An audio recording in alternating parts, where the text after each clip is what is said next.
திருவாரூர் அருகே ஆற்றில் பேருந்து கவிழ்ந்த விபத்தில் பலர் காயமடைந்துள்ளனர். இது குறித்த தகவல்களை அவரிடம் கேட்கலாம். ராஜசேகர், எந்த பகுதியில எப்படி இந்த விபத்து நடந்தது? சிவரஞ்சனி, இப்ப தற்போது திருவாரூர் தஞ்சாவூர் தேசிய நெடுஞ்சாலையில அம்மைப்பன் என்ற இடத்துல மினி பேருந்தும் தஞ்சாவூரிலிருந்து சென்ற தனியார் பேருந்தும் நேருக்கு நேர் மோதிய விபத்துல தனியார் பேருந்து ஆற்றுல ஓடம்போக்கி ஆற்றுல வந்து முழுமையாக கவிழ்ந்து விட்டது.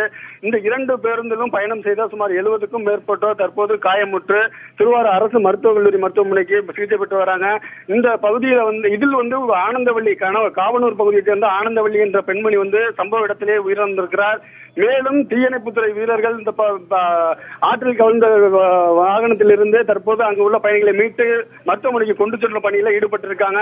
மேலும் காவல்துறை அதிகாரிகள் மற்றும் ஆம்புலன்ஸ் போன்ற வாகனங்களும் இந்த பகுதியில் தற்போது இந்த மீட்பு பணியை ஈடுபட்டு வருகிறார்கள். சிவரஞ்சனி,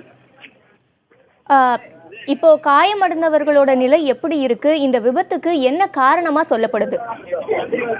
கண்டிப்பாக சிவரஞ்சனி, இந்த தஞ்சாவூர் திருவாரூர் தேசிய நெடுஞ்சாலையானது இருவழிச்சாலைக்கான பணிகள் தற்போது நடைபெற்று வருகிறது.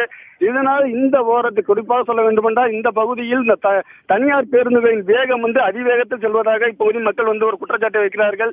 அடிக்கடி இந்த பகுதியில் விபத்து ஏற்படுவதாகவும் தெரிவிக்கிறார்கள். தற்போது இந்த விபத்துக்கு காரணம் வேகமாக வந்ததுதான் என்ற காரணத்தை முக்கியமாக இப்பகுதி மக்கள் நம்மிடம் வச்சிருக்கிறார்கள். சிவரஞ்சனி.